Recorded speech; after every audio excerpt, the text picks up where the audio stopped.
Hello friends, welcome to my channel. আমি রিনা, আশা করি আপনারা সবাই খুব ভালো আছেন।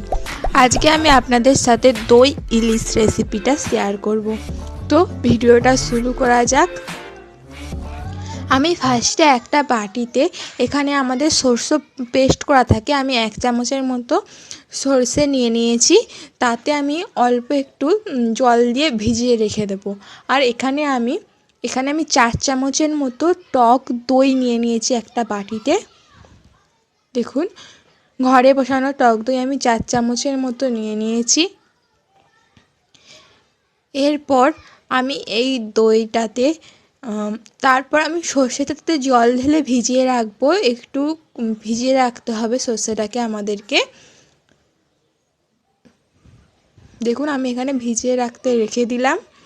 এরপর আমি দইটাতে যে 1 চামচের মতো নুন দিয়ে দেব, আর 1/2 চামচের একটু বেশি লঙ্কা গুঁড়ো, আর 1 চামচের মতো হলুদ দিয়ে দেব। দিয়ে এটা রেখে দেবো। আর আমি এখানে ইলিশ মাছগুলোকে আগে থেকে ভেজে রেখে দিয়েছি। এরপর আমি কড়াটা গরম করতে বসিয়েছিলাম। কড়াটা গরম হয়ে যাওয়ার পর আমি এখানে অল্প 1 চামচের মতো সাদা তেল ঢেলে দিয়েছি। তেলটা গরম হয়ে যাওয়ার পর আমি এখানে দইয়েতে যেই নুন লঙ্কা হলুদটা দিয়ে একটা পেস্ট বানিয়েছি, সেইটাকে আমরা ঢেলে দেব। কষার জন্য ঢেলে ভালোভাবে একটু কষে নেব। দেখুন, আমি এখানে দইটার লঙ্কা হলুদটা ঢেলে দিয়েছি। এবার আমি এটাকে ভালোভাবে কষিয়ে নেব। ইলিশ মাছের দই ইলিশটা খেতে খুব ভালো লাগে, আর প্রচুর তাড়াতাড়ি দই ইলিশটা বানানো হয়ে যায়, আর খুব টেস্টি একটা খাবার। আশা করি আমার আজকের ভিডিওটা আপনাদের খুব ভালো লাগবে। ভালো লেগে থাকলে আমার চ্যানেলকে সাবস্ক্রাইব অ্যান্ড আমার ভিডিওটাকে লাইক অ্যান্ড শেয়ার করবেন।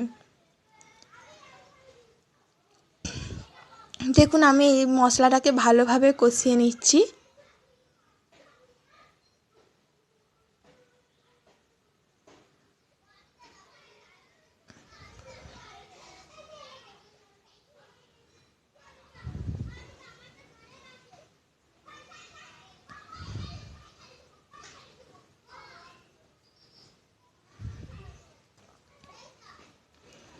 এবার আমি ইলিশ মাছ যেগুলো ভেজে রেখেছিলাম সেইগুলোকে তুলে দিয়ে এপাশ ওপাশ উল্টিয়ে 5 মিনিটের মতো ফুটিয়ে নেব। এই দইটার সাথে আমরা 5 মিনিটের মধ্যে ফুটিয়ে নেব, তাহলে ইলিশ মাছের ভেতরে দইয়ের স্বাদটা ঢুকে যাবে, ফ্লেভারটা ঢুকে যাবে। 5 মিনিটের মতো আমাদেরকে ভালোভাবে এপাশ ওপাশ করে উল্টিয়ে ভালোভাবে ফুটিয়ে নিতে হবে।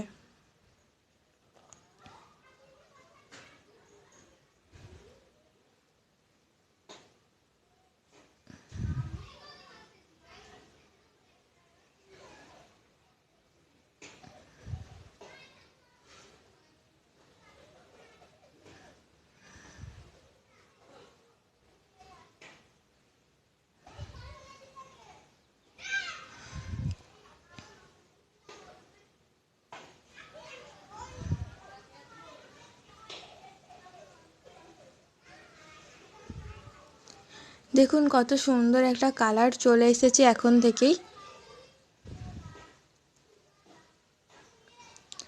ভালোভাবে 5 মিনিট ফুটানো হয়ে গেলে আমরা এখানে আগে থেকে যে সর্ষেটাকে জল দিয়ে রেখেছিলাম, সেই সর্ষের জলটাকে আমরা উপরে দিয়ে 2 মিনিটের মতো নেড়ে চেড়ে নামিয়ে নিতে হবে। কারণ সর্ষে বেশিক্ষণ আমরা ফোটাতে পারবো না, তাহলে আমাদের এই দই ইলিশটা তেতো হয়ে যাবে। তাই 2 মিনিটের মতো নেড়ে চেড়ে আমরা নামিয়ে নেব। দেখুন, আমি ভালোভাবে উল্টে পাল্টে এখানে ভালোভাবে ফুটিয়ে নিচ্ছি।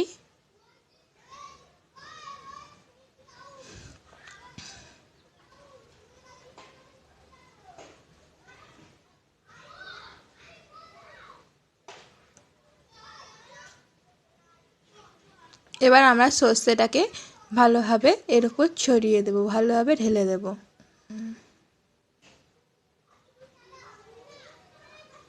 ভালোভাবে ঢালা হয়ে গেলে এবার আমি এটাকে উল্টে পাল্টে নেব।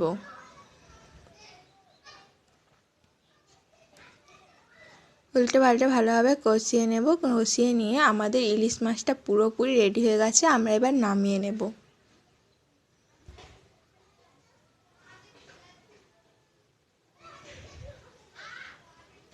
দেখুন আমাদের ইলিশ মাছের দই ইলিশটা পুরোপুরি রেডি হয়ে গেছে, এবার আমরা পরিবেশন করতে পারবো।